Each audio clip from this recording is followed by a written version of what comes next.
The screaming started before Elena even opened her eyes. She sat up on the cold stone floor of the guest chamber, heart hammering, ears ringing with a sound that did not belong to any human throat. It was low and broken, half growl, half howl, rolling through the halls of the Blackthorn pack house like thunder trapped inside a stone jar. Elena pressed her hand against her chest, willing her breath to slow, but the sound came again, closer this time, and something in her own blood answered it without her permission. She had been in this pack for exactly 1 month. 1 month since the night she stood in front of hundreds of wolves in her best borrowed dress, waiting for Alpha King Damien to complete the mating ceremony that would make her his equal, his partner, his Luna. 1 month since he had looked at her with cold, empty eyes and said the 4 words that ended everything before it began. "I reject you, Elena." She still remembered the sound the crowd made. Not gasps of shock, but something worse. A kind of collective relief, as if everyone had already known an Omega like her was never meant to stand beside a king like him. She remembered running. She remembered the mud on her shoes, and the branches tearing at her sleeves, and the way her chest had felt like it was folding in on itself, collapsing under its own weight. She should not have come back. And yet here she was, 1 month later, lying in a guest room she had been given out of pity, listening to the sound of a king, losing his mind 2 floors below her. A fist hit her door, 3 hard knocks that rattled the frame. Elena, the voice belonged to Marcus, the beta of the pack, and even through the wood she could hear the strain in it. "Elena, please, we need you downstairs. Now." She wrapped a thin robe around herself and opened the door. Marcus stood there, tall and broad-shouldered, a man built for war, but tonight his face was pale, and his hands would not stay still. "What is happening?" she asked, though some small, aching part of her already knew. "It's the king," Marcus said. "It happens every full moon now. Has for weeks. He turns into something none of us recognize, strong enough to break through steel doors, fast enough that our best warriors cannot hold him. Tonight he already put 2 of my men in the healing wing." Elena's stomach turned. "Why are you telling me this? I have nothing to do with the king anymore. He made that very clear." Marcus's jaw tightened, as if the words cost him something to say. Because 5 minutes ago, in the middle of destroying half the East Wing, he stopped, just for a second. "And do you know why?" Elena shook her head slowly. "Because someone said your name." The words landed like a stone dropped into still water, sending ripples through everything Elena thought she understood about her life. She wanted to laugh. She wanted to tell Marcus that he was mistaken, that the man who had thrown her away in front of his entire kingdom could not possibly care whether she lived or breathed, let alone calm at the mere mention of her name.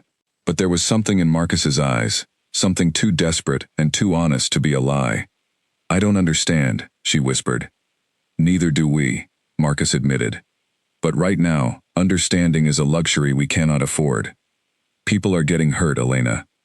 If there is even the smallest chance that you can stop this, I am begging you to try." Somewhere below them, glass shattered. A scream followed, high and frightened, cut short. Elena flinched. "Take me to him," she said, before she could think better of it. They moved fast through the corridors, past overturned furniture, and wolves pressed flat against the walls, eyes wide with fear. The pack house, that Elena remembered as grand and orderly, now looked like the aftermath of a storm. Portraits hung crooked. A wooden table lay in 2 broken halves.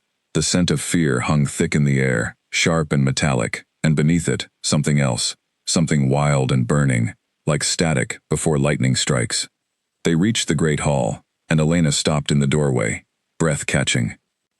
Alpha King Damien stood in the center of the room, but he was barely recognizable as the composed, commanding man she remembered. His shirt was torn at the shoulder, revealing skin stretched too tight over muscles that seemed to shift and ripple beneath the surface, as if his very bones could not decide what shape they wanted to be. His eyes, usually a deep and steady brown, burned amber, wild and unfocused, sweeping the room like an animal cornered by threats only he could see. 6 warriors circled him at a careful distance, weapons raised but not striking, clearly terrified of what would happen if they did. "Stay back," Damien snarled, and his voice came out layered, human words tangled with something ancient and feral underneath. "Stay back, or I will not be responsible for what happens." One of the warriors, young and clearly frightened, took a step forward anyway, spear raised. Damien moved before anyone could blink, closing the distance in a blur of motion, and the young man went flying into the far wall with a sickening crack. He slid to the floor, groaning but alive. Elena's hand flew to her mouth. "Elena," Marcus said quietly beside her, "this is your chance. Or this could go very badly for everyone in this room." She wanted to run. Every instinct told her to turn and flee back to the safety of her small guest room, to let these people solve their own king's problems without dragging her into danger that was not hers to face. He had rejected her. He owed her nothing, and she certainly did not owe him her safety. But then her eyes met his. For just a moment, in the middle of all that chaos and rage, Damien's gaze locked onto hers, and something shifted. His amber eyes flickered, the wildness in them dimming, just slightly, like a candle catching a breath of stillness in a storm. His chest, which had been heaving with ragged animal breaths, slowed by a fraction. "Elena," he said, and this time his voice sounded almost human, almost like the man she had once let herself hope for. She stepped into the room. "No," Marcus hissed. "Wait, let us secure the area first." But Elena was already walking forward, her bare feet silent against the cold stone floor, her heart pounding so hard, she thought everyone in the room must be able to hear it. Damien watched her approach, his massive frame trembling, caught somewhere between the urge to attack and the pull toward her that seemed to override every instinct he had. "You should not be here," Damien said, his voice cracking between syllables. "It is not safe. I could hurt you." "You already hurt me," Elena said quietly, surprising even herself with how steady her voice sounded. "So I suppose I am not afraid of much else you could do." Something flashed across his face, something that looked almost like pain, buried deep beneath the rage, still simmering in his eyes. She took another step closer. The warriors around the room held their breath. Marcus's hand hovered near his weapon, ready to intervene if things turned dangerous, but he did not move. "Look at me," Elena said softly, when she was close enough to see the sweat beading on his forehead, close enough to see how truly exhausted he looked beneath the ferocity. "Damien, look at me and only me." His amber eyes found hers again, and this time they stayed there, locked, trembling with effort, as if he were fighting a war inside his own body, just to hold that gaze. "I don't know what is happening to me," he admitted, his voice barely above a whisper now, human words winning the battle against the growl trying to claim them. "Every full moon, it gets worse. I feel like I am losing myself, piece by piece, and nothing helps. Nothing except—" He stopped himself, jaw clenching, as if he could not bring himself to finish the sentence. "Except what?" Elena pressed. "Except you," he said, and the words seemed to shock him as much as they shocked everyone listening. "The moment you walked in, it was like someone opened a window in a room that had been sealed shut for weeks. I can breathe again." Elena felt her chest tighten with a confusing tangle of emotions, anger, disbelief, and beneath it all, a small and unwelcome flicker of something warmer. She pushed it down. She would not let herself hope again. Hope was what had destroyed her the last time. "That does not change what you did," she said. "I know." His eyes, still faintly amber but steadier now, held a depth of regret that surprised her. "I know it does not. But please, help me understand why this is happening. I do not want to hurt anyone else tonight." Slowly, carefully, as if approaching a wounded animal that might still lash out, Elena reached out and placed her hand against his chest, right over his racing heart. The moment her palm touched him, a visible shudder ran through his entire body, and the amber in his eyes dimmed further, retreating like a tide, pulling back from the shore, until only the warm brown she remembered remained. The room was utterly silent. Even the wounded warrior against the wall seemed to be holding his breath. Damien's shoulders sagged, the terrible tension bleeding out of him all at once, and he swayed slightly on his feet, suddenly looking less like a monster and more like a man who had run 100 miles without rest. Marcus rushed forward to steady him, and 2 other warriors moved in to help, but Damien's eyes never left Elena's face. "Thank you," he said quietly, "only for her." Elena stepped back, wrapping her arms around herself, suddenly aware of how exposed she felt standing in the middle of a room full of witnesses. having just done something she still did not understand. She looked around at the wide, stunned eyes watching her, at Marcus's expression somewhere between relief and disbelief, and she felt the full weight of what had just happened settle over her. "What is happening to me?" Elena whispered, more to herself than to anyone else. No one answered, because no one, not even the king himself, seemed to know. Later that night, after Damien had been settled in his chamber, under careful watch, and the pack house had slowly returned to an uneasy quiet, Elena sat alone in the small guest room, staring at her hands, as if they belonged to a stranger. She thought about the rejection, about the humiliation she had carried with her every single day since, about the promise she had made to herself that she would never again let this pack, or this king, make her feel small. And yet tonight, without meaning to, without wanting to, she had walked straight into danger, for a man who had cast her aside in front of the world. Worse than that, it had worked. Somehow, impossibly, her presence had calmed a rage that an entire pack of trained warriors could not touch. There was a soft knock at her door. She opened it to find an older woman standing there, silver hair pulled back neatly, eyes sharp and searching. Elena recognized her as Grace, one of the pack elders, a woman known for her wisdom and her long memory of pack history. "May I come in?" Grace asked. Elena stepped aside, and the older woman entered, closing the door softly behind her. She studied Elena for a long moment before speaking. "What you did tonight," Grace said carefully, "has not happened in this pack for over 3 generations. "I don't understand what I did," Elena admitted. "I don't understand any of it." Grace lowered herself into the single chair by the window, her expression thoughtful, almost troubled. "There are old stories, passed down through our bloodlines, about bonds that cannot be broken by rejection alone. Bonds tied to something deeper than words, spoken in a moment of anger or fear. I always believed them to be nothing more than legend." "And now?" Elena asked, her voice barely steady. Grace met her eyes. "Now I am no longer certain what to believe. But I will tell you this, child. Whatever is happening between you and the king did not begin tonight, and I do not think it will end quietly either. You should prepare yourself for that." Elena wrapped her arms tighter around herself, staring out the window at the moon still hanging heavy and full in the night sky, and for the first time since she had run from that mating ceremony, she felt something other than heartbreak stir inside her chest. It was not quite hope. It was something closer to dread, tangled with a curiosity she could not push away no matter how hard she tried. Whatever this bond was, whatever secret truth lay behind the rejection that had shattered her life, Elena understood, deep in her bones, that she could not simply walk away from it now. Not when an entire pack's safety seemed to hang on whether or not she chose to stay. Outside, the wind picked up, rattling the window glass, and somewhere far below, the pack house settled into an uneasy silence, waiting for the next full moon, and for the truth that neither Elena nor Damien yet understood, was already beginning to unravel. Morning came slow and gray over the Blackthorn pack house, sunlight filtering weakly through clouds that still seemed to be recovering from the chaos of the night before. Elena had not slept. She sat by the window through the last hours of darkness, replaying the moment her hand had touched Damien's chest, replaying the way his amber eyes had softened at the sound of her voice, and she still could not make sense of any of it. A knock came at her door just after dawn.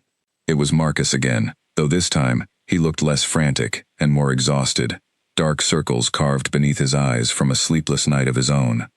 "The council wants to see you," he said. "Grace has already spoken to them about what happened. They want to understand it too." Elena followed him down the same corridors that had been filled with panic hours earlier. In daylight, the damage looked worse somehow. Cracked stone, splintered wood, a long scorch mark along one wall where something had clearly caught fire during the struggle. Pack members moved quietly through the halls, sweeping up glass, repairing broken doors, casting careful, curious glances at Elena as she passed. She felt their eyes on her like a physical weight. She was the Omega who had been rejected in front of the entire pack, the woman with no status, no family name of importance, no reason anyone could see for the king to have chosen her in the first place. And now, somehow, she was also the only person who could stop him from tearing his own kingdom apart once a month. The council chamber was a wide room, with a long table and tall windows overlooking the training grounds. Several pack elders sat waiting, along with Grace, who offered Elena a small, reassuring nod as she entered. At the head of the table sat Damien. He looked better than he had the night before, though there were faint shadows beneath his eyes, and a stiffness in the way he held himself, as if his body still ached from the transformation. When Elena entered, his gaze lifted immediately to meet hers, and for a brief moment, something unguarded passed across his expression, before he carefully smoothed it away. "Please, sit," Grace said, gesturing to an empty chair across from Damien. Elena sat, keeping her spine straight, her hands folded in her lap, refusing to let anyone in that room see how unsteady she truly felt. "Tell us what you remember from last night," one of the elders said, an older man with a weathered face and sharp eyes. From the beginning, Elena recounted the events as clearly as she could. The screaming that had woken her, Marcus arriving at her door, the destruction in the great hall, the way Damien's rage had seemed to ease the moment he saw her, the way it had fully calmed once she touched him. As she spoke, she noticed Damien watching her closely, his jaw tight, as though he were hearing the story of his own actions for the first time, and did not like what he heard. "This is not the first full moon this has happened," Grace said once Elena finished. "It began 3 months ago. Each month it grows worse. We have tried everything: sedatives, restraints, meditation techniques passed down from our oldest healers. Nothing has worked until last night." "Why me?" Elena asked, the question that had been circling her mind all night finally escaping her lips. "I am nothing to him. He made that clear enough." A heavy silence fell over the room. Damien's hands, resting on the table, curled slowly into fists. "That is what we intend to find out," Grace said carefully. "But I believe it may be connected to the mating ceremony itself. A rejection is meant to sever a bond completely, but there are old accounts, buried deep in our pack records, of bonds that resist rejection, when the rejection itself was not entirely genuine." Damien's head lifted sharply. "What are you suggesting?" "I am suggesting," Grace said, choosing her words with obvious care, "that we should not assume we understand everything about that night." Elena felt her pulse quicken. She remembered every detail of that ceremony, with painful clarity. The way Damien's eyes had gone distant just before he spoke the words that rejected her, the strange stiffness in his posture, so unlike the warm, attentive man who had greeted her only moments before the ritual began. At the time, she had told herself it did not matter why he did it, only that he had. But now, hearing Grace's words, old questions she had buried began to stir awake again. "I remember that night clearly," Damien said, his voice low and tight. "I remember standing there, and then I remember speaking words I did not choose to speak. It was as if I were watching myself from somewhere far away, unable to stop my own mouth." The room went utterly still. "You are only saying that now," one of the younger elders said skeptically, "because it is convenient." Damien's eyes flashed, amber bleeding briefly into the brown, before he forced it back with visible effort.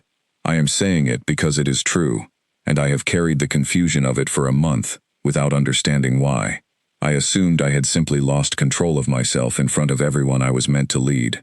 I did not consider that someone might have taken that control from me deliberately." Elena's mind raced. If what he was saying was true, if the rejection had not truly come from him, then everything she had believed about that night, every ounce of shame and heartbreak she had carried since, had been built on a lie. But believing that felt dangerous, felt like opening a door she had worked so hard to nail shut. "Even if that is true," Elena said carefully, "it does not explain why my presence alone calms him." "No," Grace agreed. "But it may mean that the bond between you was never truly broken at all. Rejection is supposed to be final. If it was forced, incomplete, or manipulated in some way, the bond may still exist beneath the surface, straining against a wound that was never allowed to heal properly. That could explain the episodes. A bond denied its natural course does not simply disappear, it fights back." Elena's throat tightened. She looked at Damien, and found him already watching her, his expression open in a way she had never seen from him before, stripped of the composed authority he usually wore like armor. "I am not asking you to forgive what happened," he said quietly, addressing her directly for the first time since she had entered the room. "I do not yet know if I deserve that, but I am asking you to consider staying, at least until we understand what is truly happening." People could be seriously hurt if this continues, and I refuse to let that happen, while there is even a small chance you could prevent it. Elena studied him for a long moment, searching his face for any sign of manipulation, any hint that this was simply another performance meant to serve his own purposes. She found none. What she found instead was exhaustion, and something rawer beneath it that looked uncomfortably close to fear. "I need time to think," she said finally. "Of course," Grace said gently. "No one here will force you into anything, Elena. You have already given this pack more than it had any right to ask of you last night."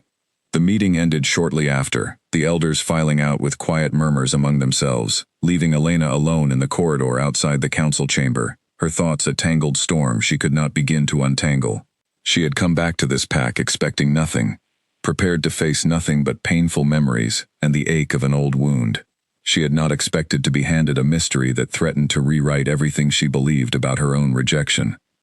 She wandered out toward the training grounds, needing air, needing space to think, without a dozen eyes watching her every reaction. The grounds were quiet at this hour, the morning chill still clinging to the grass, and she walked along the edge of the tree line, letting the cold air clear her head. "You did not have to come this morning," a voice said behind her. She turned to find Damien standing a respectful distance away, his hands tucked into his pockets, looking somehow younger and less certain than the powerful Alpha King she remembered from before the rejection. "Grace asked me to," Elena said simply. "I know. I am still grateful you did." He hesitated, then took a slow step closer, stopping when he seemed to sense she needed the distance. "Elena, I owe you an apology, far larger than words can carry. Whether or not what happened that night was manipulated, the outcome was the same. You stood in front of everyone I lead, and I let you be humiliated. I let you believe you meant nothing to me. That alone deserves more regret than I know how to express." Elena wrapped her arms around herself against the morning chill, or perhaps against something else entirely. "Words are easy, Damien. I have learned that the hard way." "Then let me show you instead of telling you," he said. "Stay. Not because the pack needs you to control something none of us understand. Stay because I am asking you to give me the chance to find out the truth, and to make it right, however long that takes."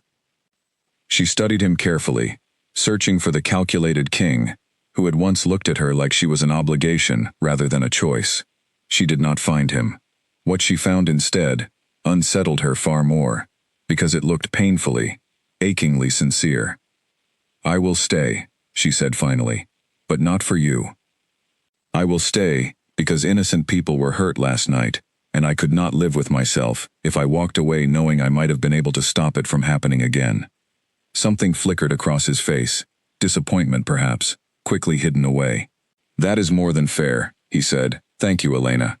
As she turned to walk back toward the pack house, she caught sight of a figure watching them from the far tree line, half hidden in shadow, still enough that she almost mistook him for a statue. A tall man with sharp, calculating eyes, his expression unreadable even from a distance. The moment he realized she had noticed him, he stepped back into the trees and disappeared, leaving Elena with a cold, uneasy feeling crawling up the back of her neck.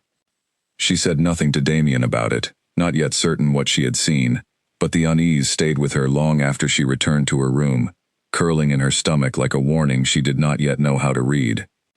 That night, she lay awake staring at the ceiling, thinking of amber eyes turning brown beneath her touch, of a king who claimed his own rejection had not been his choice, of an old bond that refused to break no matter how deeply it had been wounded.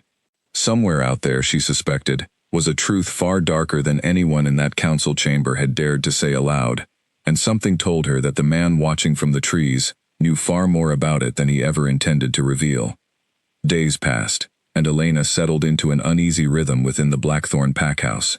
She was given a proper room this time, larger than the guest chamber she had first been placed in, though she suspected the change had more to do with her sudden importance than any genuine welcome.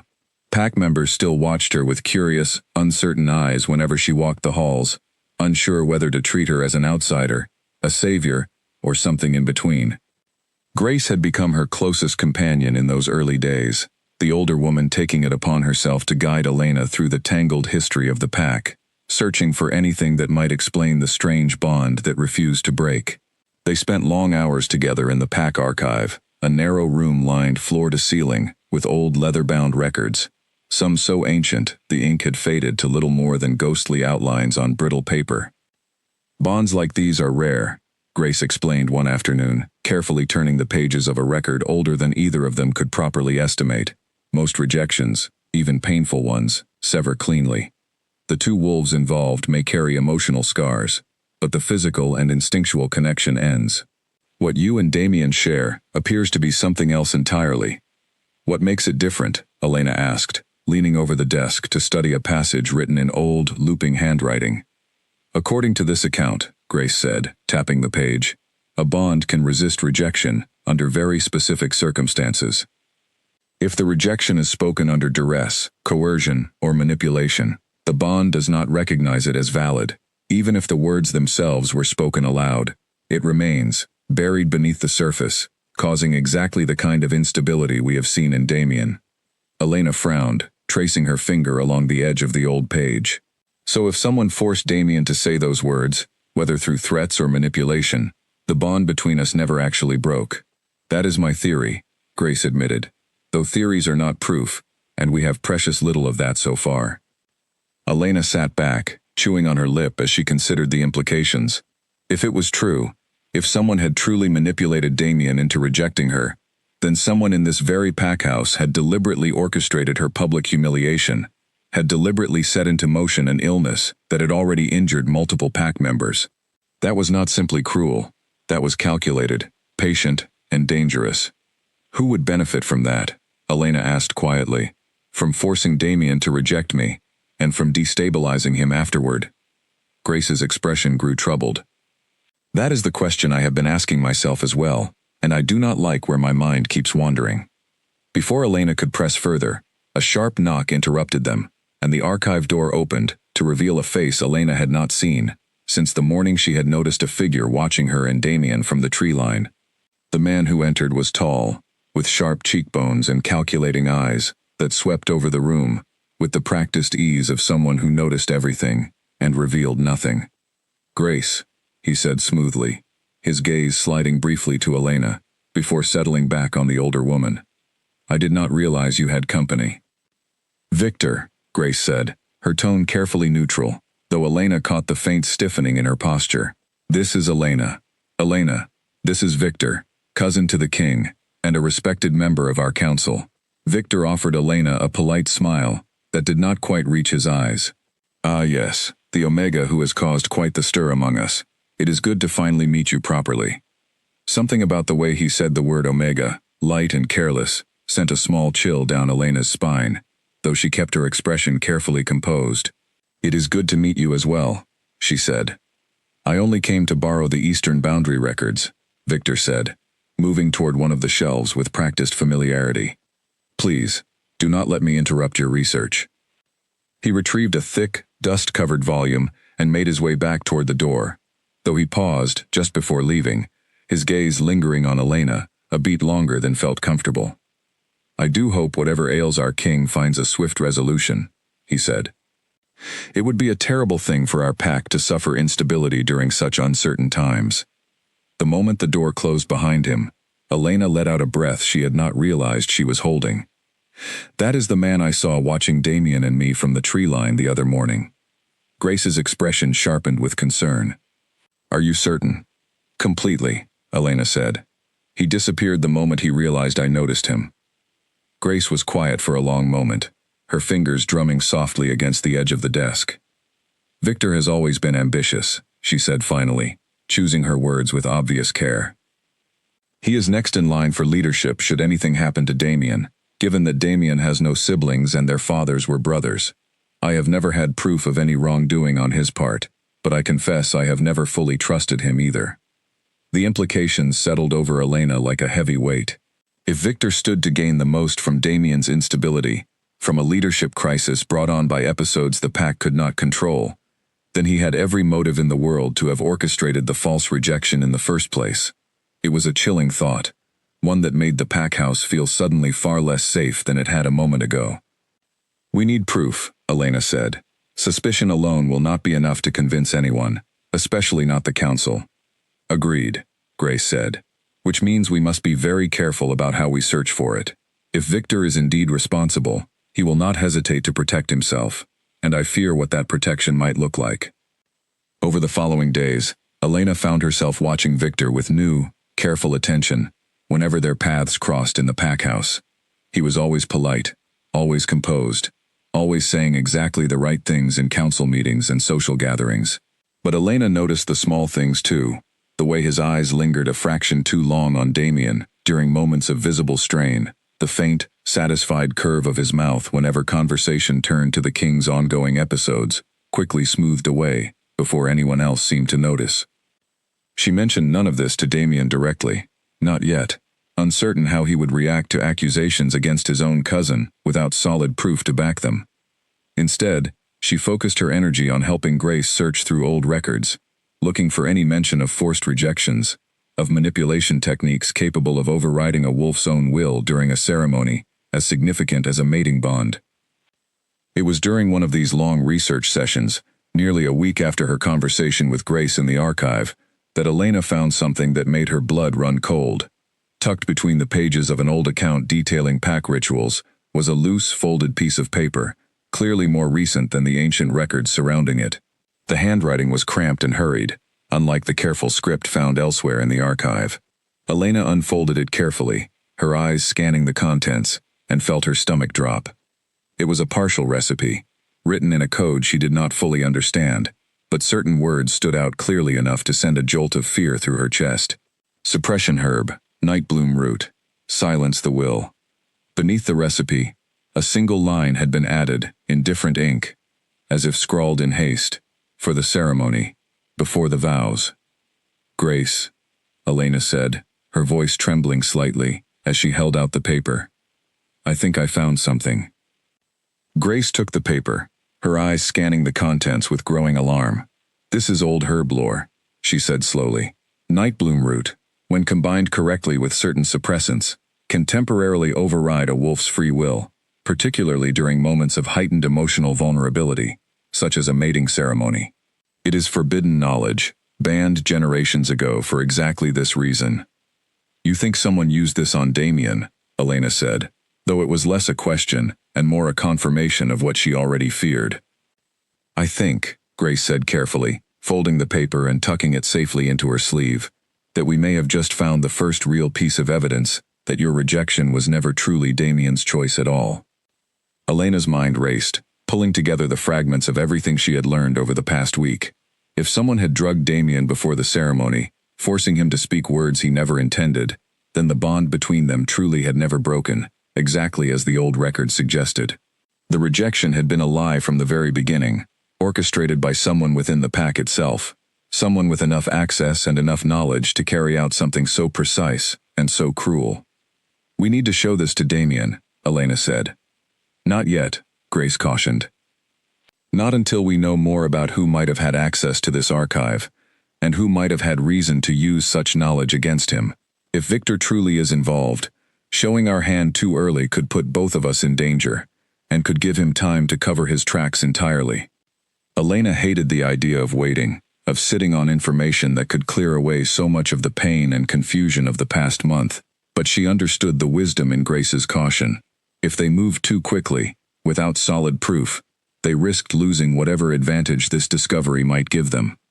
That evening, walking back to her chamber through the quiet corridors of the pack house, Elena found herself replaying every interaction she had ever had with Victor, searching for any detail she might have missed. She thought of his calculating eyes, his careful words, the faint satisfaction she thought she had glimpsed whenever Damien's condition worsened. Pieces were beginning to fit together, into a picture far darker than she had imagined when she first agreed to stay. She was so lost in thought that she nearly collided with Damien himself as she rounded a corner near his study.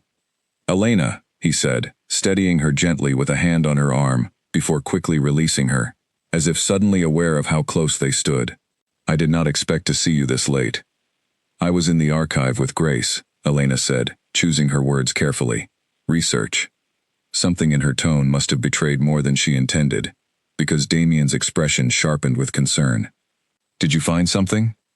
Elena hesitated. She wanted to tell him everything, wanted to see the relief on his face when he learned the truth might finally be within reach, but Grace's warning echoed in her mind, urging caution, until they had something more solid to stand on. "Nothing certain yet," she said finally, "but I promise, the moment we do, you will be the first to know." Damien studied her for a long moment, and she wondered if he could sense the things she was choosing not to say. But he simply nodded, trusting her without pushing further, a small act of faith that settled something warm and unexpected in her chest. "Thank you," he said quietly, "for everything you are doing. I know you did not ask for any of this." "No," Elena agreed. "But I am here now, and I intend to see it through." As she continued down the corridor toward her room, she could not shake the feeling that the truth they were circling was far larger and far more dangerous than either she or Grace yet understood. Somewhere within these very walls, someone had gone to extraordinary lengths to tear apart a bond powerful enough to resist even the strongest rejection, and Elena knew, with growing certainty, that whoever it was would not stop simply because their first attempt had failed. The second full moon since Elena's return crept closer with every passing day, and the entire pack house seemed to hold its breath in anticipation. Warriors trained harder than usual, healers stocked their supplies, and Marcus personally checked every door and window for weaknesses, determined not to repeat the destruction of the month before.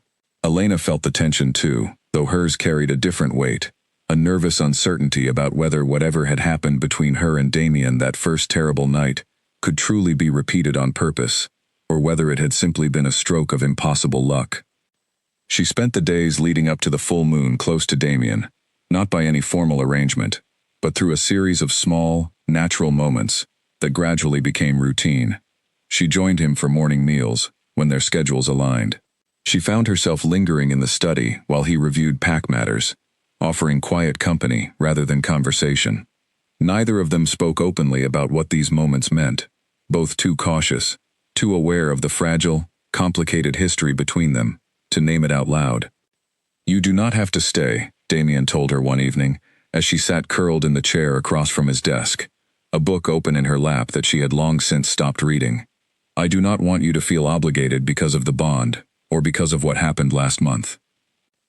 Elena looked up at him, studying the earnest concern in his expression. "I am not staying because I feel obligated," she said honestly. "I am staying because I want to understand what is happening to you, and because, despite everything, I do not want to see you suffer if I can help prevent it." Something shifted in his face, warm and grateful, though tinged with the same guilt that seemed to follow him whenever the subject of the rejection arose. "I do not deserve that kindness," he said quietly. "Perhaps not," Elena agreed, a faint smile tugging at her lips despite herself, "but I am giving it anyway." He returned her smile, and for a moment, the weight of everything hanging over them seemed to lift just slightly, replaced by something simpler and more human.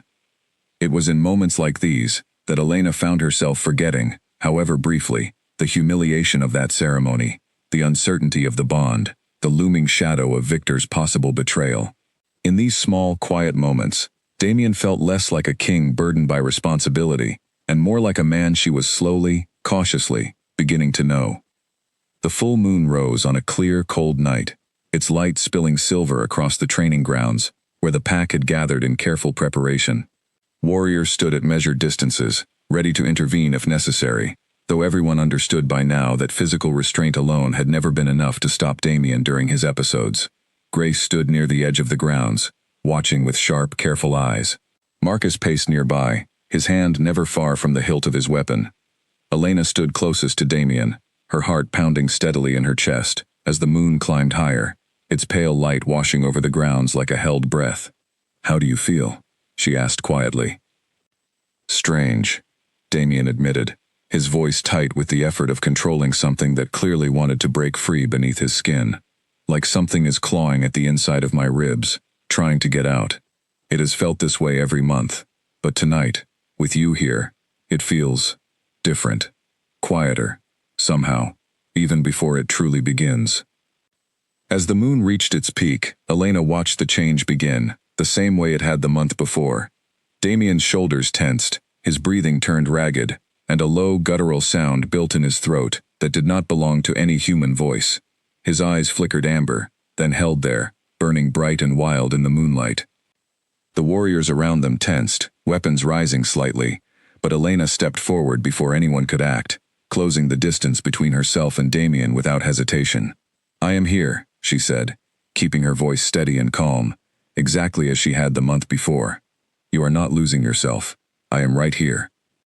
Damien's amber eyes found hers, and this time, instead of the wild, unfocused rage she remembered from before, she saw something closer to recognition, closer to control straining beneath the surface, fighting to hold on. "Elena," he managed, her name coming out strained but clearly, more human than animal.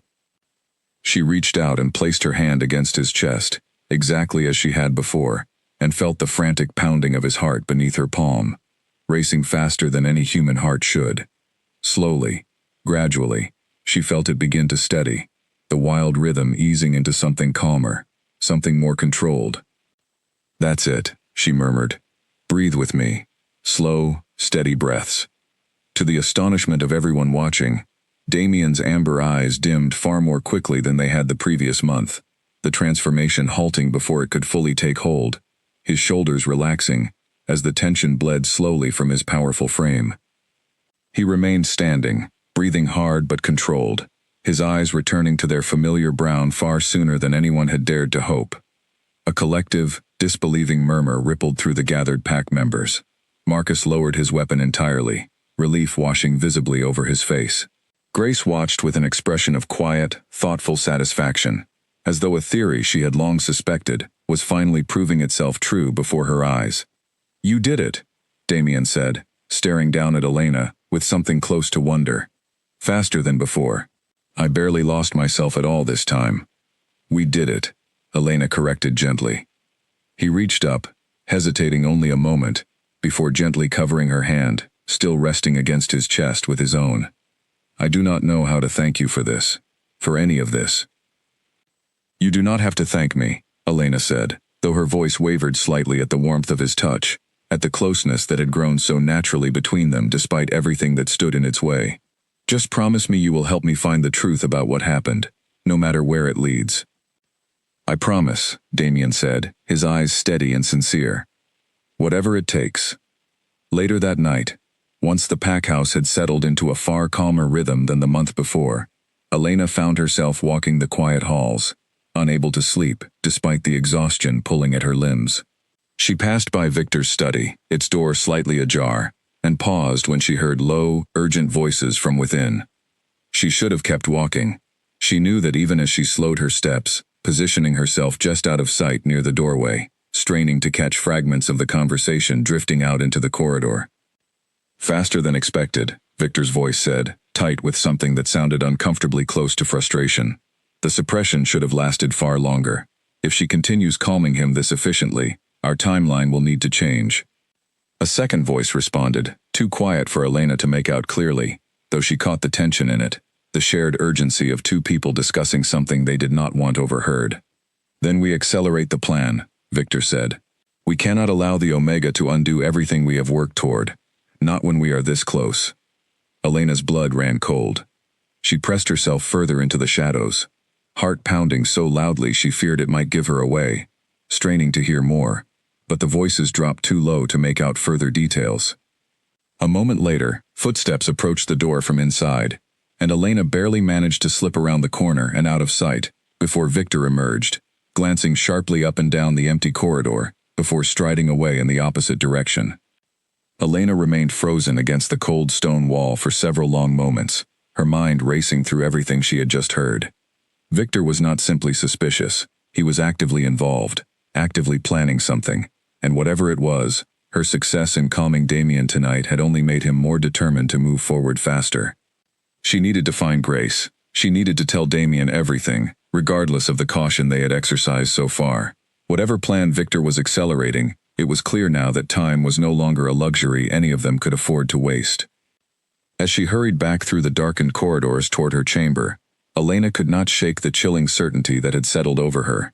The rejection, the episodes, the manipulation woven through it all, had never simply been about tearing apart a single bond between two people. It was part of something larger, something Victor had been building carefully and patiently, and Elena feared, with a cold certainty she could not ignore, that the truth waiting to be uncovered was far more dangerous than anyone in the pack house yet understood. Elena did not sleep at all that night. She sat awake at the edge of her bed, going over every word she had overheard until they were carved into her memory, waiting anxiously for the first light of morning so she could find Grace and Damien without drawing unwanted attention. When dawn finally broke, pale and quiet over the pack house, she slipped out of her room and made her way directly to Grace's private quarters, knocking softly but urgently. Grace opened the door already dressed, as though she too had barely slept. "Elena, what is it?" "I need to speak with you and Damien together," Elena said, glancing nervously down the empty corridor. "Somewhere private. It cannot wait." Within the hour, the three of them gathered in Damien's study, the door locked and the curtains drawn, despite the early hour. Elena recounted everything she had overheard outside Victor's study the night before, watching as Damien's expression shifted from disbelief to something colder and far more dangerous. "He said accelerate the plan," Elena finished, "and that he could not allow the Omega, meaning me, to undo everything he had worked toward. That means this was never only about the rejection ceremony. There is something larger happening, and we are running out of time to understand what it is." Damien's hands curled slowly into fists against the surface of his desk. "My own cousin," he said quietly, more to himself than to either of them. "I trusted him. I gave him a seat on my council. I never once considered." "None of us did," Grace said gently, "which is precisely why he has been able to move so freely without suspicion." "We found this in the archive," Elena said, nodding to Grace, who withdrew the folded paper detailing the forbidden herb combination and placed it carefully on the desk before Damien. "Nightbloom root and a suppression compound, capable of overriding a wolf's will during moments of emotional vulnerability. Grace believes it was used on you the night of the ceremony." Damien stared at the paper for a long moment, his expression unreadable, before he finally spoke. "That would explain everything. The distance I felt from my own body that night, the way I could hear myself speaking words I never intended to say, powerless to stop them." His jaw tightened. "I remember feeling a strange bitterness on my tongue, just before the ceremony began. I assumed it was simply nerves. I never once suspected I had been drugged. Do you remember who might have had access to you in those final moments before the ceremony?" Grace asked carefully. Damien's brow furrowed in concentration, clearly working to piece together fragmented memories from a night he had spent the past month trying desperately to forget. "Victor," he said slowly, the realization settling over his face like a shadow. "He brought me a drink, moments before I was called forward. He said it was tradition, something to steady the nerves before the vows. I did not question it. Why would I have questioned it?" "Because you trusted him," Elena said quietly, "as anyone would trust family." Damien's expression hardened into something colder and more determined than Elena had yet seen from him. "We need proof. Real, undeniable proof. Not fragments overheard through a doorway, or suspicions pieced together from old records. If Victor believes we suspect him without solid evidence, he will simply cover his tracks more carefully, and we may lose whatever chance we have to stop him." "I agree," Grace said. "Which means we must be patient, however difficult that may be. We need to discover the full scope of what he is planning before we move against him." Over the following days, the three of them worked carefully and quietly, each taking on a different piece of the investigation. Grace continued searching the archive for any additional records that might shed light on Victor's methods or motives. Damien, with careful discretion, began reviewing pack financial records and correspondence, searching for anything unusual that might connect his cousin to activities beyond the pack's knowledge. Elena, meanwhile, found herself paying closer attention to the pack members who spent time in Victor's company, noting names and faces, searching for the second voice she had heard in his study that night. It was during one of these observations, nearly a week later, that Elena noticed a pattern she had not expected. A young pack member named Nathan, quiet and unassuming, someone Elena had barely registered before, seemed to appear near Victor with unusual frequency, always at the edges of gatherings, always watching with careful, calculating eyes that reminded Elena uncomfortably of Victor's own. She mentioned this to Damien during one of their evening meetings, and his expression grew thoughtful. "Nathan," he said slowly. "He joined the pack nearly a year ago, transferred from a neighboring territory. I never had reason to question his loyalty before now. Perhaps it is time we did, Elena said. Damien arranged, through careful and indirect means, to have Nathan's movements quietly monitored, taking care not to arouse suspicion that might alert either Nathan or Victor to the fact that they were being watched. What emerged over the following days painted an increasingly troubling picture. Nathan met with Victor frequently, always in private, always in locations chosen carefully to avoid observation. On 2 separate occasions, he was seen leaving the pack territory entirely under cover of darkness, returning only hours before dawn. Where would he be going? Elena asked, when Marcus reported this latest development during a quiet meeting in Damien's study. There is only one settlement close enough to reach and return from within those hours, Marcus said grimly. The Ashwood Pack territory, bordering our eastern lands. Damien's expression darkened considerably. Ashwood has never been friendly toward Blackthorn. Their alpha has made no secret of his desire to expand their territory at our expense, though he has never had the strength to challenge us directly. Until now, Grace said quietly, the pieces settling into place with grim clarity. If Victor has been working with Ashwood, weakening you from within through the rejection and the ongoing episodes, he may be paving the way for an external challenge to your leadership. One Blackthorn would be far too unstable and divided to properly defend against. The weight of the realization settled heavily over the room. This was no longer simply about a manipulated rejection, or even about Victor's personal ambitions for the throne.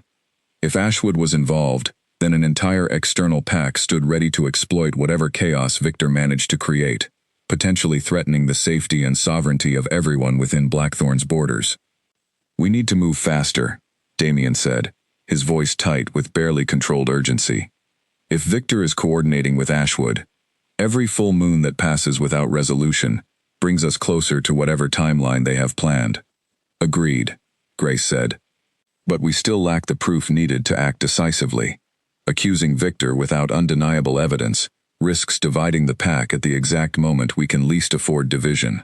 Some council members remain loyal to him, either through genuine friendship or through fear of what he might do to those who oppose him. Elena, who had remained quiet through much of the conversation, finally spoke, an idea forming slowly in her mind. What if we could get proof directly, not from records or second-hand observation, but something undeniable, straight from Victor himself? What are you suggesting? Damien asked, his eyes narrowing with cautious interest. Nathan is the weaker link, Elena said. He is younger, less experienced, and clearly less committed to whatever cause Victor has convinced him to serve. If we can find a way to speak with him directly, away from Victor's watchful eye, perhaps we can convince him to tell us the truth, or at the very least, confirm what we already suspect. That is dangerous, Grace warned. If Nathan reports the conversation back to Victor, it could accelerate their plans even further, exactly as Victor feared happening after your success calming Damien during the last full moon. I understand the risk, Elena said, but we are running out of time regardless. If we do nothing, Victor continues moving forward unchecked, and Damien continues suffering through episodes that grow more dangerous with each passing month. I would rather take a calculated risk than sit here waiting for proof that may never simply fall into our laps. Damien studied her for a long moment, something like admiration mixed with worry passing across his features. If we do this, we do it carefully, and we do it together. I will not have you facing this risk alone. Nor I, Grace added firmly. Together, the three of them began carefully planning how to approach Nathan, watching his movements over the following days, to determine the safest opportunity to speak with him privately. They discovered that he often trained alone in the early morning hours, before the rest of the pack gathered for the day's activities, using the quiet solitude of the training grounds to practice away from prying eyes. It was there, on a cool, misty morning nearly a week after their conversation in Damien's study, that Elena approached him alone, exactly as they had carefully planned, while Damien and Marcus remained hidden nearby, ready to intervene should anything go wrong. Nathan looked up sharply as she approached, his expression shifting quickly from surprise to wary caution. Elena, he said carefully, I did not expect to see you out here so early.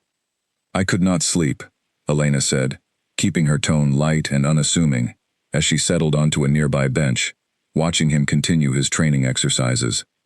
I find the quiet helps clear my mind.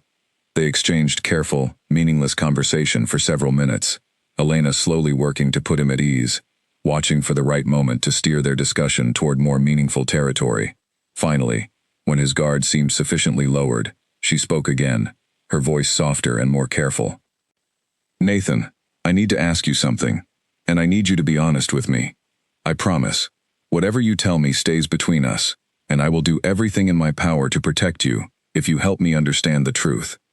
Nathan's expression shifted immediately, wariness returning full force, his training pause becoming rigid stillness. "I do not know what you mean." "I think you do," Elena said gently, refusing to back down despite the fear flickering visibly across his face. "I know about your meetings with Victor. I know about your trips to Ashwood territory. I am not here to accuse you, Nathan. I am here because I believe you may not fully understand the danger of what you have already become part of." Nathan's hands trembled slightly at his sides, his eyes darting nervously toward the tree line, as though searching for an escape route, or perhaps searching for someone who might be watching. "You do not understand," he said finally, his voice barely above a whisper. "If I say anything, if Victor even suspects I have spoken to you, he will—" He stopped himself abruptly, clearly terrified of finishing that particular sentence. "He will what?" Elena pressed gently. Nathan's jaw tightened, his eyes filling with a mixture of fear and something that looked uncomfortably like regret. "I cannot," he said. "I am sorry, Elena. I truly am. But I cannot help you. Not without risking everything." Before Elena could respond further, Nathan turned and fled across the training grounds, disappearing quickly into the morning mist, leaving her standing alone with more questions than answers, but with one crucial piece of confirmation she had not possessed before. Nathan was afraid, genuinely and deeply afraid, and that fear told her more clearly than any words could have that whatever Victor was planning, it was real, it was dangerous, and it was already far too close to becoming unstoppable. The days following Elena's conversation with Nathan passed in a strange, tense quiet, as though the entire packhouse were holding its breath, waiting for something to break. Elena reported everything back to Damien and Grace, including Nathan's obvious fear and his refusal to say more. And though it was not the confirmation they had hoped for, it left little doubt in any of their minds that Victor's plans were both real and dangerous. "We cannot force him to talk," Damien said, pacing the length of his study with barely contained frustration. "And we cannot move against Victor without proof strong enough to convince the council, especially those still loyal to him." "Then we continue watching," Grace said calmly, though even her usual composure seemed strained beneath the growing pressure. "Patience has served us this far. It must continue to do so." Elena, watching Damien pace, found herself struck by how different he seemed from the composed, controlled king she remembered from before the rejection ceremony. This version of him, worried and frustrated and deeply human, felt far more real to her than the polished authority he had always presented to the pack at large. She wondered, not for the first time, how much of the coldness she had witnessed that terrible night had truly belonged to him, and how much had been the drugs doing, stripping away his choices along with his will. "You should rest," Elena said gently, once Grace had excused herself for the evening, leaving the two of them alone in the quiet study. "You have barely slept since we learned about Ashwood's involvement." "How can I rest?" Damien said, "knowing that my own blood is working to destroy everything my family has built, and that innocent people continue to suffer because of it." Elena moved closer, settling into the chair across from his desk, watching the exhaustion carved into every line of his face. "Because exhaustion will not help you think clearly, and clear thinking is exactly what we need right now." He studied her for a long moment, something soft and unguarded passing across his features. "You are remarkably wise for someone so young." "I have had to be," Elena said, a faint, humorless smile touching her lips. "Growing up without pack status teaches you to think carefully about every step you take. There was no room for mistakes when I had no family name to protect me from the consequences of them." Something shifted in Damien's expression, guilt and understanding mixing together. "I never properly asked about your life before the ceremony," he admitted. "I was so consumed by my own responsibilities, my own expectations, that I never took the time to understand who you truly were before I let you be humiliated in front of everyone I lead." Elena's chest tightened at the memory, though it carried less sting now than it once had. softened somehow by the growing understanding of everything that had truly happened that night. I grew up in a small settlement on the outskirts of Blackthorn territory, she said quietly. My parents died when I was young, and I was raised by an aunt who had little patience for a child with no useful status to offer the family. I learned early to rely on myself, because there was rarely anyone else willing to do so. That sounds lonely, Damien said softly. It was, Elena admitted, which is perhaps why the idea of belonging somewhere, of being chosen by someone, meant so much to me. When the elders first told me I had been selected as your intended mate, I let myself hope for something I probably should have known better than to hope for. You deserved that hope, Damien said firmly, leaning forward slightly, his eyes intense and sincere. You still deserve it, Elena. Whatever happens with Victor, whatever truth we uncover, I want you to know that the connection between us was never a mistake, not on my part. Even now, even after everything, being near you feels like the only steady thing I have left to hold on to. Elena's breath caught at the raw honesty in his voice, at the vulnerability he rarely allowed himself to show. She wanted to believe him completely, wanted to let herself sink into the warmth of his words without reservation. But the memory of that ceremony still lingered, a scar that had not yet fully healed, despite everything they had learned. I want to believe you, she said honestly. But trust is not something I can simply hand over again so easily, Damien, not after everything. I understand, he said, and she could hear the sincerity in his voice, the absence of any pressure or expectation. I am not asking you to trust me completely, not yet. I am only asking you to let me earn it back, slowly, however long that takes. They sat together in comfortable silence for a while after that, the weight of the conversation settling into something gentler, something that felt less like negotiation and more like the quiet beginning of genuine understanding. Elena found herself studying the careful, thoughtful way Damien spoke about his responsibilities to the pack, the guilt he carried over every mistake, the deep sense of duty that clearly ran through everything he did. It was difficult to reconcile this version of him with the cold, distant figure who had rejected her in front of hundreds of witnesses, and increasingly, Elena found herself believing that perhaps those two versions had never truly been the same man at all. Later that night, as Elena made her way back to her chamber, she found Marcus waiting near her door, his expression tense and urgent. Nathan came to find me, he said quietly, glancing around to ensure they were not overheard. He would not say much, but he asked me to pass along a message. He said to tell you that the next full moon is not simply another episode. He said Victor is planning something during it, something involving Ashwood directly. Elena's heart lurched. Did he say what? Marcus shook his head. He seemed frightened, Elena. He left before I could ask more.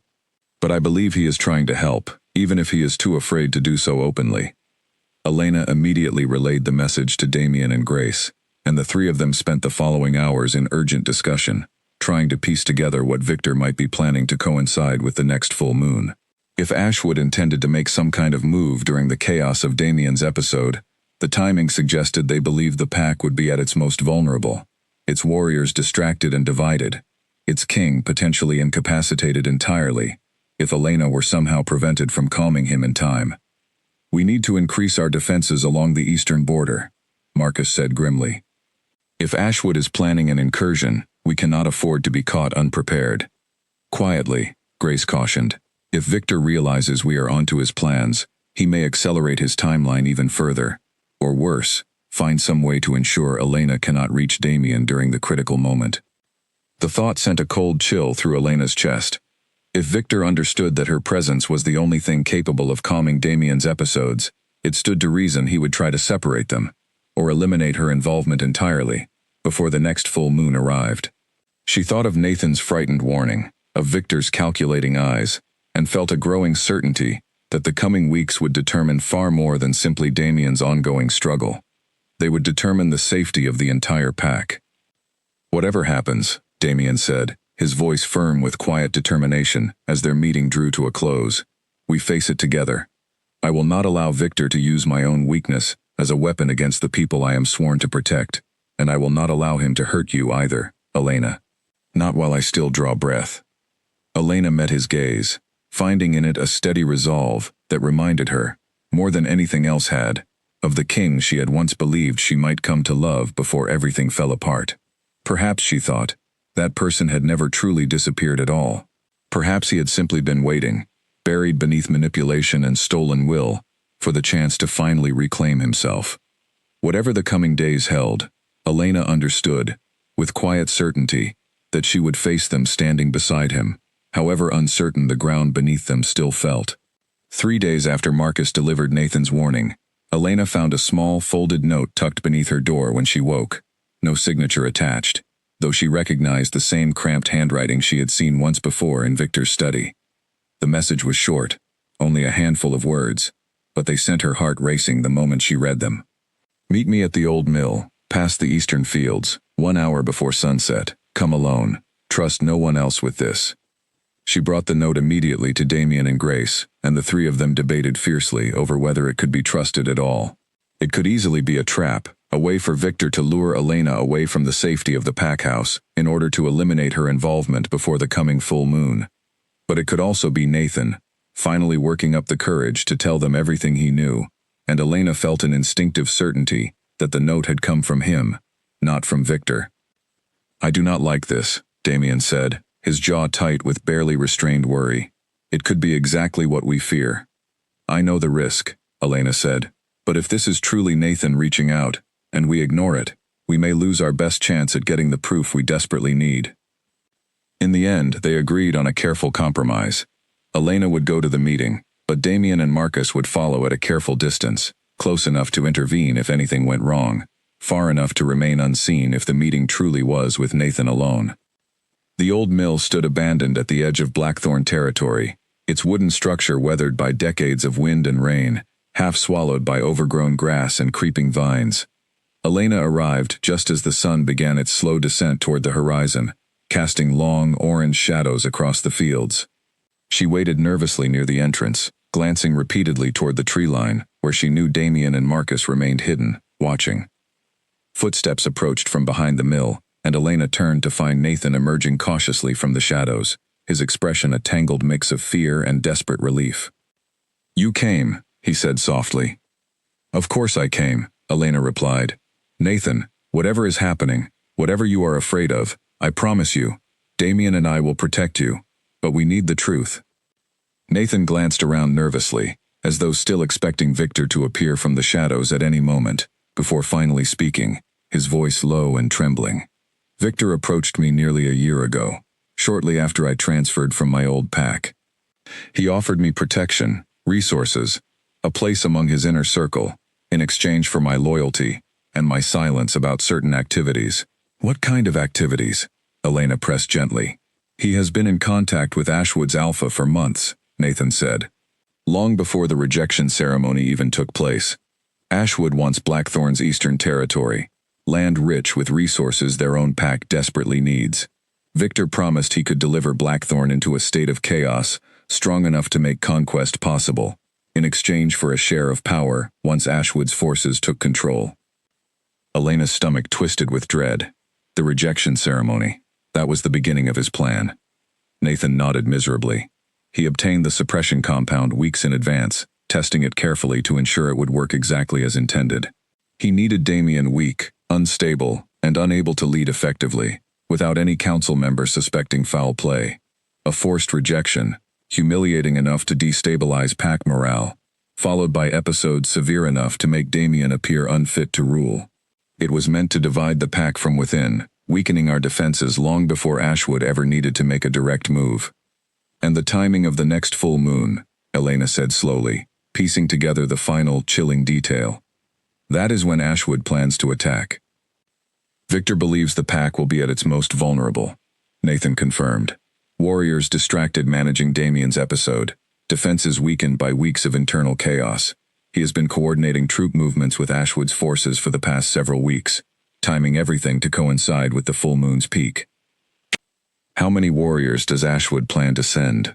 Elena asked, her mind already racing toward the defensive preparations Blackthorn would desperately need. I do not know the exact number, Nathan admitted. But I overheard enough to know it is a significant force, likely intended to overwhelm Blackthorn's eastern border before reinforcements could properly respond. Elena's hands trembled slightly, as the full scope of Victor's betrayal settled over her. This was no longer simply about a broken bond, or even about Damien's personal suffering. Innocent lives, an entire pack's safety and sovereignty, hung in the balance of what they managed to do with this information. "Why are you telling me this now?" she asked. "What changed?" Nathan's expression crumbled slightly, guilt and fear warring visibly across his young face. "Because I never wanted anyone truly hurt," he said. Victor promised this would be a quiet transition of power. Minimal conflict, minimal suffering. But watching what happened to Damien during his episodes, watching innocent warriors injured, trying to protect him, I realized Victor never cared about minimizing harm. He only cares about the throne, and he is willing to sacrifice anyone standing in his way to obtain it, myself included, if it ever became convenient for him to do so. Before Elena could respond further, a twig snapped somewhere behind them, and both she and Nathan spun toward the sound, hearts pounding. For a terrifying moment, Elena feared Victor himself had followed Nathan to the meeting, but instead, Damien emerged from the tree line, Marcus close behind him, both having clearly heard enough of the conversation to understand its full significance. Nathan flinched backward at the sight of the king, fear flashing across his face. "Please," he said quickly, "I know I have betrayed your trust, but I am trying to make it right. Please do not." "You are not in danger from me," Damien said firmly, his voice carrying a gravity that seemed to ease some of Nathan's visible panic. "You have just given us information that may save countless lives within my pack. That courage will not go unrecognized, nor unprotected." Nathan's shoulders sagged with visible relief, though his eyes remained wary. "Victor cannot know I spoke with you," he said urgently. "If he suspects betrayal, he will move against you immediately, before you have time to prepare proper defenses." "We understand," Marcus said. "We will ensure your involvement remains hidden until it is safe to reveal the truth." As the sun sank fully below the horizon, casting the old mill into deepening shadow, the four of them worked quickly to formulate the beginnings of a plan, understanding now that time had become their most precious and limited resource. Ashwood's forces were coming, timed precisely for the chaos of the next full moon, and Victor stood ready to ensure that chaos unfolded exactly as planned, whatever the cost to innocent lives caught in the crossfire. "We cannot simply confront Victor directly," Grace said later that night, once Elena had relayed everything back to the full council in careful, private discussion. "Without public proof, an open accusation risks dividing pack loyalty at the exact moment we need unity most. Some council members remain close to him. If they believe we are simply attempting to remove a political rival through baseless accusation, it could fracture our defenses even further. Then we let him believe his plan is proceeding exactly as intended," Damien said, his expression hardening with quiet, dangerous resolve. "We prepare our defenses quietly, reinforcing the eastern border under the guise of routine training exercises, and when the full moon arrives, when Ashwood's forces move against us believing we are weak and divided, we will be ready. Victor will finally have no choice but to reveal himself, and this time, we will have all the proof we need." Elena felt a shiver of both fear and grim determination settle over her at the plan taking shape. It was dangerous, relying on careful timing, and the hope that Victor would not notice their preparations before it was too late. But it was also the clearest path toward finally exposing the truth, toward protecting the pack from a threat that had been quietly building for months beneath the surface of everyday life. "I want to help however I can," Elena said firmly. "This began the night Damien was forced to reject me. I intend to see it through until the very end." Damien's eyes met hers, filled with a complicated mixture of gratitude, worry, and something warmer that neither of them had yet found the words to properly name. "Then we face it together," he said quietly, "whatever comes." Over the following days, Blackthorn's warriors began quietly reinforcing the eastern border, their movements disguised carefully, as routine training exercises, to avoid drawing unwanted suspicion. Grace continued researching the old records for anything that might help counter the suppression compound Victor had likely prepared to use again, determined to ensure that whatever happened during the coming full moon, Damien would retain as much control as possible. Elena spent her days memorizing troop positions and defensive strategies alongside Marcus, determined to be as useful as possible when the moment finally arrived. Beneath the careful preparations, however, Elena could not shake a persistent, uneasy feeling that time was moving faster than they realized, that Victor's calculating mind might already sense something shifting beneath the surface of pack life, however carefully they worked to conceal their efforts. She thought often of Nathan's frightened warning, of the desperate courage it had taken for him to finally speak the truth, and she prayed, with a fervency she rarely allowed herself, that his information had reached them in time to make any real difference at all. The full moon crept closer with each passing day, and Elena found herself standing at her window each night, staring up at its steadily growing light, wondering with a tight, anxious knot in her chest whether the coming battle would finally bring them the truth and safety they so desperately needed, or whether it would instead bring devastation neither she nor Damien would ever fully recover from. The night of the full moon arrived with an eerie stillness that seemed to stretch across the entire Blackthorn territory, the calm, before a storm everyone could sense gathering just beyond the horizon. Warriors stood positioned along the eastern border, hidden carefully among the trees and tall grass, their weapons ready, their nerves stretched taut with anticipation. Elena stood near the pack house, alongside Damien, both of them watching the moon rise slowly into the darkening sky, silver light spilling across the grounds like a warning. "Are you ready?" Damien asked quietly, his hand finding hers in the darkness, fingers lacing together with a familiarity that had grown steadily between them over the past weeks. "As ready as I can be," Elena admitted. "Are you?" Damien's jaw tightened, the tension of the coming transformation already beginning to pull at his composure. "I have to be. Too many people are counting on us tonight." They did not have long to wait. As the moon climbed higher, casting the training grounds in pale silver light, a distant horn sounded from the eastern border, sharp and urgent, cutting through the quiet night like a blade. Marcus's voice rang out across the grounds moments later, relayed swiftly by warriors stationed along the border. "They are coming." Ashwood forces approaching from the east, moving fast. Chaos erupted immediately, warriors rushing to their prepared positions, the careful stillness of moments before shattering into urgent, controlled motion. Elena felt her heart pounding wildly in her chest as she watched Damien's expression shift, torn between the growing pull of the full moon's transformation and the urgent need to lead his warriors against the coming threat. "Go," Elena urged him. "Lead them. I will stay close, I promise. When you need me, I will be here." Damien hesitated only a moment before nodding sharply, transforming the uncertainty in his eyes into fierce, focused determination. He strode forward to join his warriors, his voice carrying clear and commanding across the grounds, rallying Blackthorn's forces to meet the coming threat with disciplined resolve.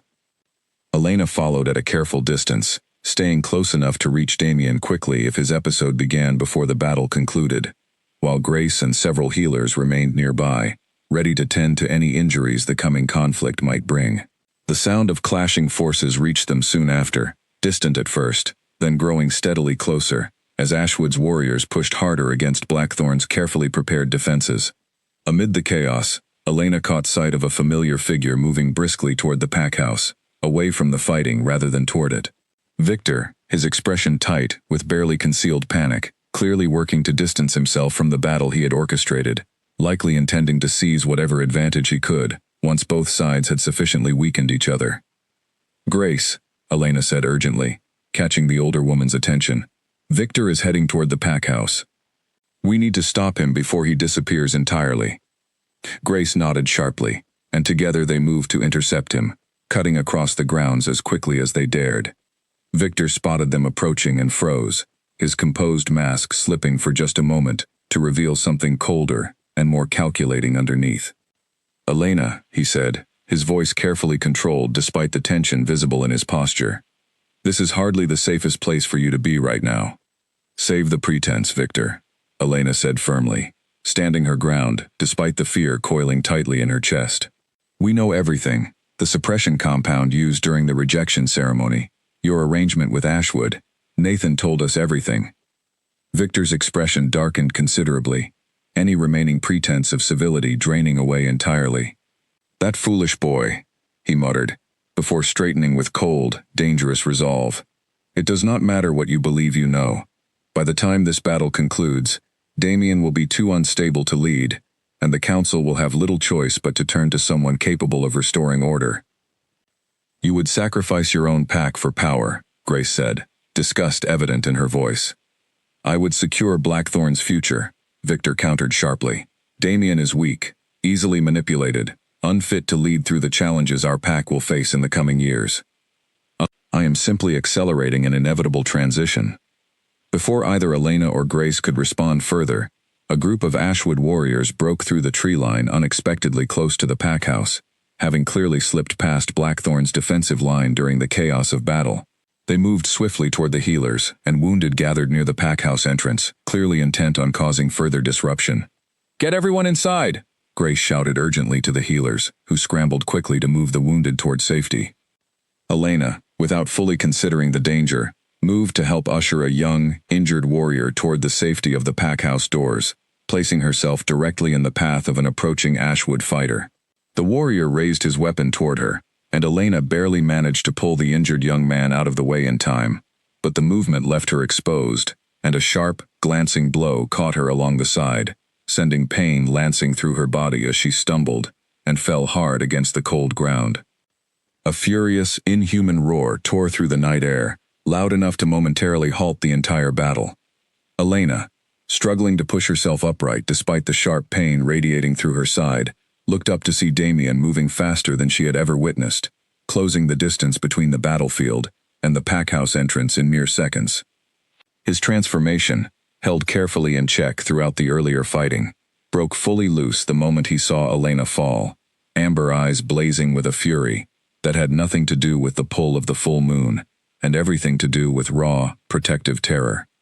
The Ashwood warrior who had struck Elena barely had time to register the danger before Damien was upon him, subduing him with swift, overwhelming force that left no doubt about the true extent of Blackthorn's king's strength.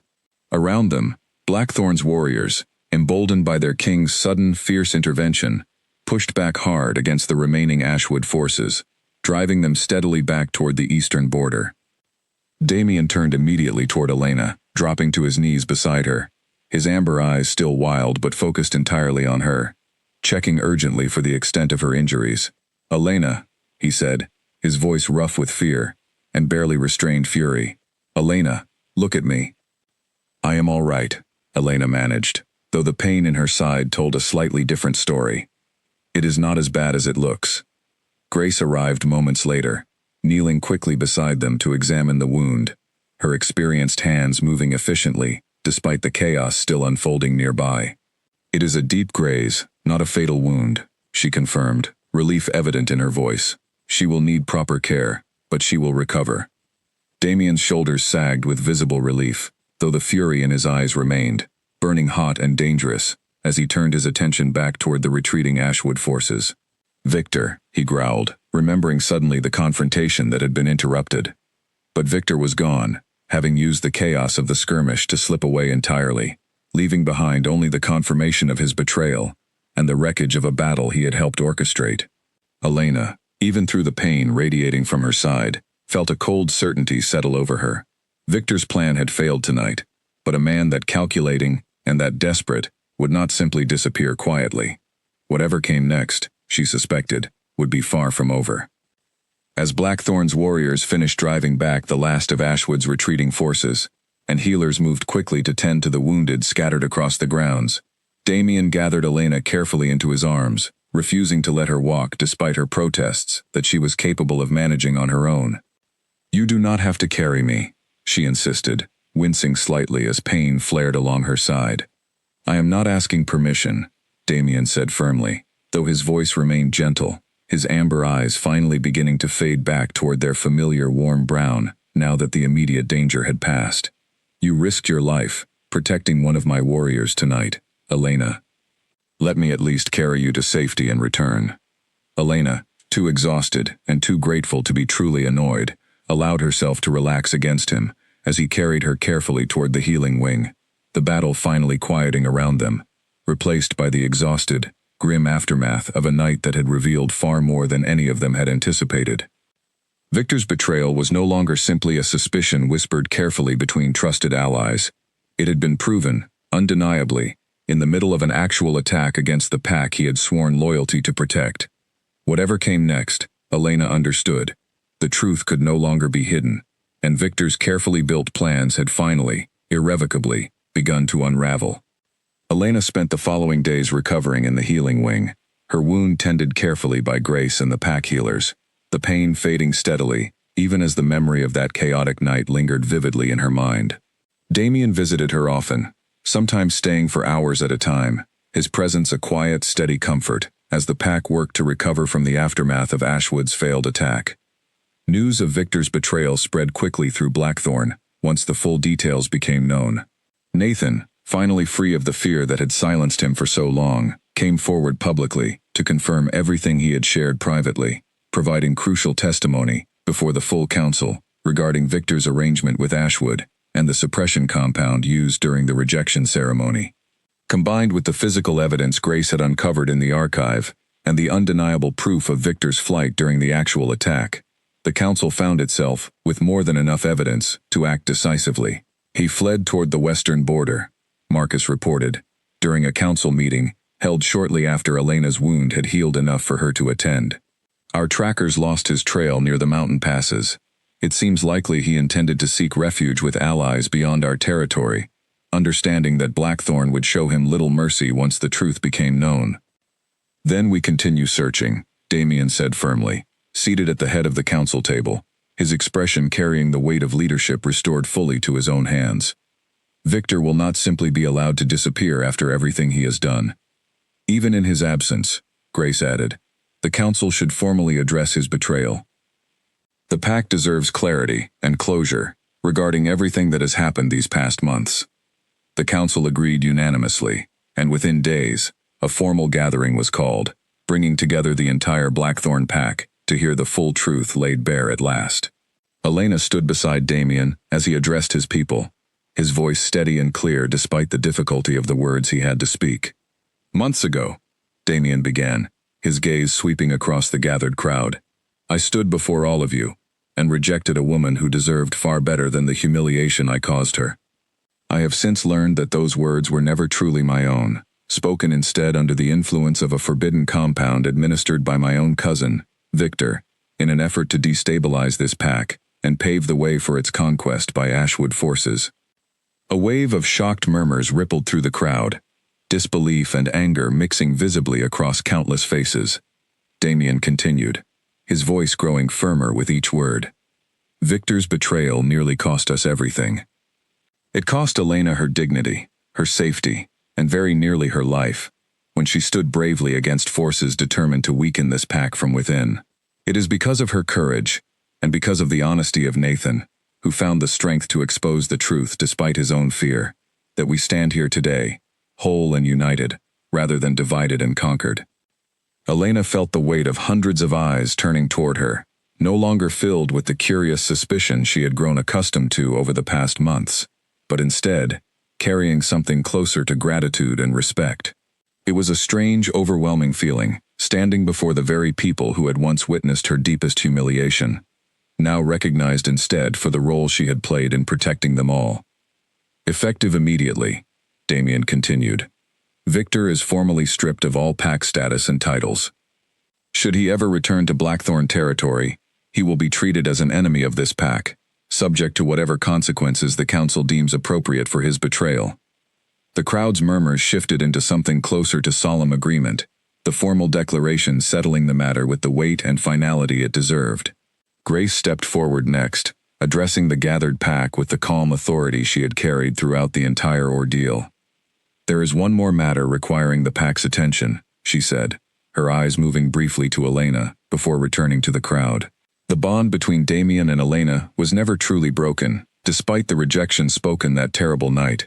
Old pack tradition holds that when a rejection is proven false, spoken under coercion, rather than genuine will, the bond may be formally restored through proper ceremony, undoing the wrong that was done. A hopeful energy began building through the gathered crowd, and Elena felt her heart pounding as she turned to look at Damien, finding him already watching her with an expression that held equal parts hope and vulnerability. Elena, he said quietly, stepping closer despite the hundreds of eyes watching them. I understand, if you are not ready for this. I understand if the wounds of that night still run too deep for something like this to feel right so soon. But I want you to know, without any doubt, that I choose you. Not because of duty, not because of the bond, but because these past months have shown me exactly who you are, and I cannot imagine facing whatever comes next without you standing beside me." Elena's eyes filled with unexpected tears, the weight of everything they had endured together settling over her in a rush of emotion she had not fully anticipated. She thought of the humiliation of that first ceremony, the confusion and pain that had followed, the slow, careful rebuilding of trust through weeks of danger and uncertainty. She thought of amber eyes calming beneath her touch, of quiet conversations in his study, of the fierce, protective fury in his voice the moment he saw her fall during the battle. "I choose you too," she said softly, her voice carrying clearly across the hushed crowd. "Not because the bond demands it, but because somewhere between that first terrible night and now, I found someone worth choosing."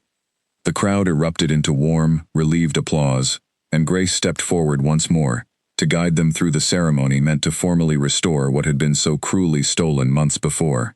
Elena and Damien stood facing each other, hands joined, as Grace spoke the ancient words of the ritual, calling upon the old bonds of pack tradition to witness and seal what had already been quietly growing between them for weeks. "By the light of this moon," Grace intoned, her voice carrying the weight of generations of tradition, "and by the will freely given by both hearts present, let this bond be restored, whole and unbroken, protected henceforth against any force that would seek to sever it through deception or coercion." As the final words of the ceremony settled over the crowd, Elena felt something shift deep within her, a warmth spreading through her chest that felt entirely different from the confusion and pain of that first terrible night. This time, there was no forced separation, no cold, distant words spoken under someone else's influence.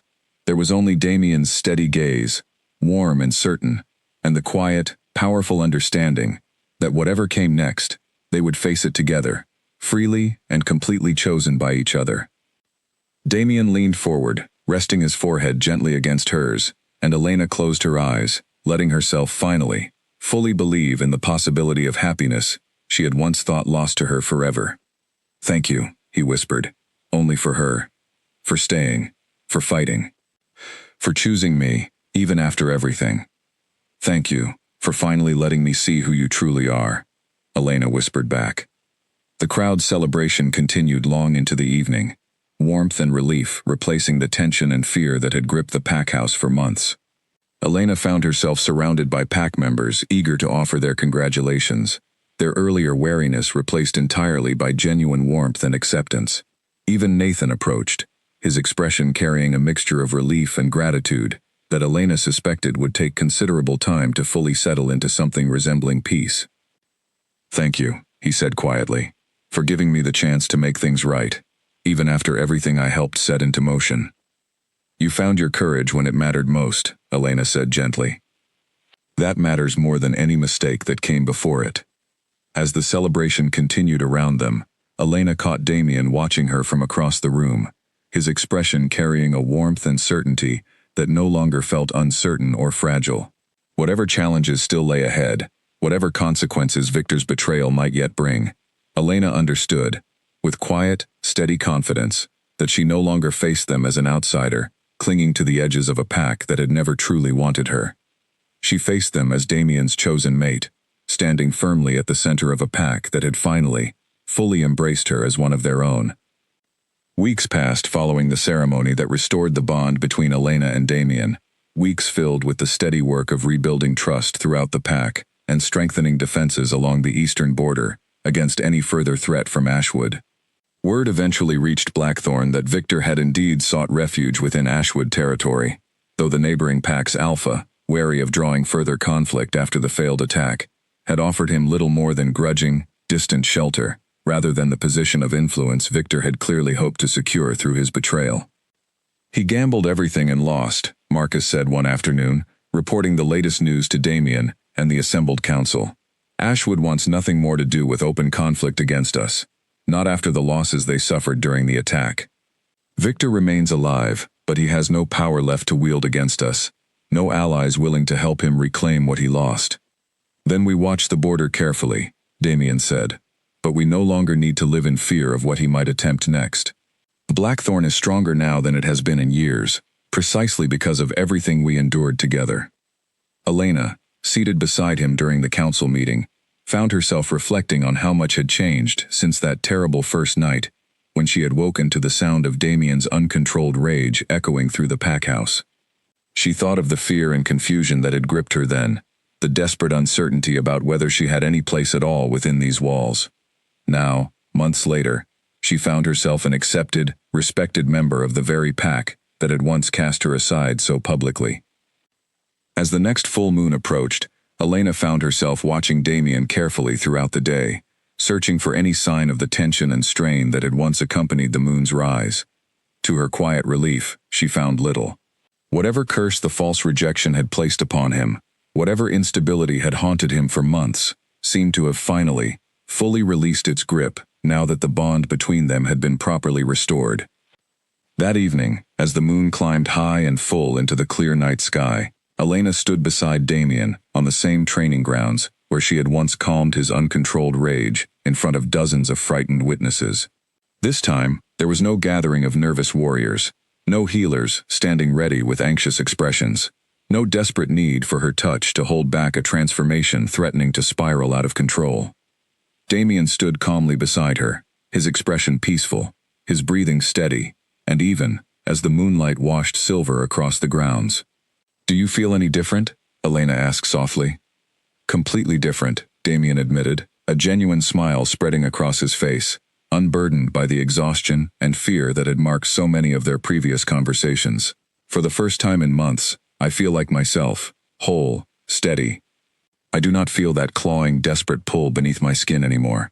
Elena felt tears prick at her eyes, relief and joy tangling together in her chest, as she watched him stand calmly beneath the full moon's light, finally free of the torment that had defined so much of their time together since her return to the pack. "I am so glad," she whispered. Damien turned to face her fully, reaching out to gently brush a stray strand of hair from her face, his touch tender and certain in a way that spoke to everything they had built together over the past months. "None of this would have been possible without you," he said.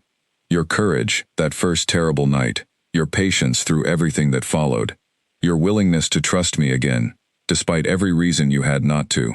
You saved me, Elena, in more ways than one." "We saved each other," Elena corrected gently, echoing words she had spoken to him once before, though this time carrying none of the uncertainty that had colored that earlier moment. Damien smiled, warm and genuine, before growing slightly more serious, his expression carrying a nervous energy Elena had rarely seen from him before. "There is something else I wanted to ask you," he said, reaching into his pocket to withdraw a small, carefully wrapped item. "Not required by any bond or any tradition, but simply because it is what I truly want." He opened his hand to reveal a delicate silver ring, simple but beautifully crafted, catching the moonlight in a soft, gentle glow. "Elena, will you stand beside me not only as my bonded mate, but formally, before the entire pack, as Blackthorn's Luna?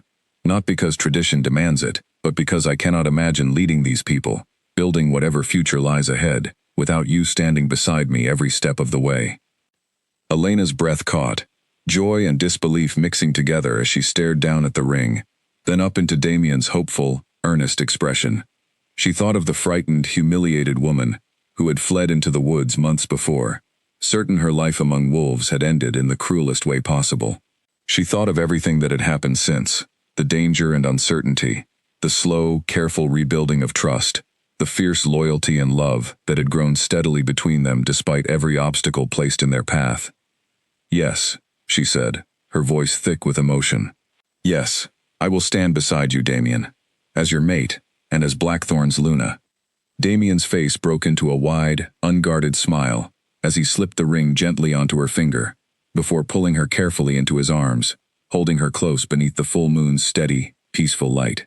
Elena melted into his embrace, feeling, for the first time since her arrival at Blackthorn all those months ago, a deep and settled sense of belonging she had once feared she would never find. The formal ceremony to name Elena as Blackthorn's Luna took place several weeks later, a joyous celebration that stood in stark, healing contrast to the humiliation of that first terrible ceremony months before. The entire pack gathered once more, though this time filled with genuine warmth and celebration, rather than the cold formality of before. Grace presided over the ceremony with evident pride. Marcus stood proudly among the assembled warriors, and even Nathan, who had worked hard over the following months to rebuild the trust he had once broken, watched with a relieved, hopeful smile. As Damien formally presented Elena to the gathered pack as their Luna, her hand held firmly in his, she felt none of the fear and uncertainty that had haunted her during that first ceremony. Instead, she felt only steady, quiet confidence, surrounded by a pack that had come to know and respect her not through empty tradition, but through genuine, hard-won loyalty, forged in the fires of real danger and real courage.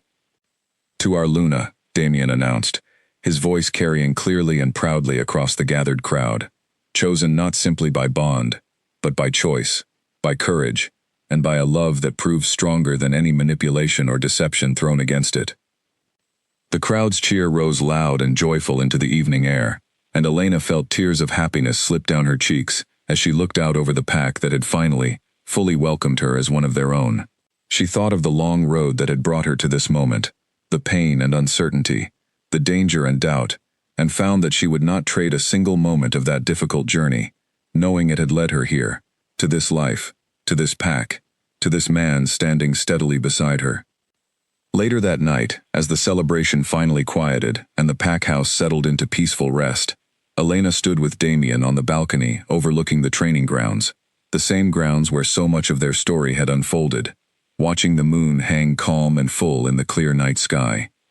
"No episodes tonight," Damien said softly, wrapping his arms gently around her from behind, resting his chin lightly atop her head. "No episodes ever again," Elena said with quiet, confident certainty, leaning back into his warm embrace. "We made sure of that." Damien pressed a gentle kiss to the top of her head, and together they stood in comfortable, peaceful silence, watching the moonlight spill softly across the grounds below, no longer a source of fear and chaos, but simply a beautiful, steady reminder of everything they had overcome together to finally find their way home. Blackthorn Pack, stronger and more united than it had ever been, stood ready to face whatever future challenges might come, secure in the knowledge that its king and Luna stood together, bound not by manipulation or forced tradition, but by a love proven true, through fire, through danger, and through the unbreakable choice to stand beside each other, no matter what the world tried to tear apart. And beneath the full moon's gentle, peaceful light, Elena finally understood that every painful step of her difficult journey had led her exactly where she was always meant to be.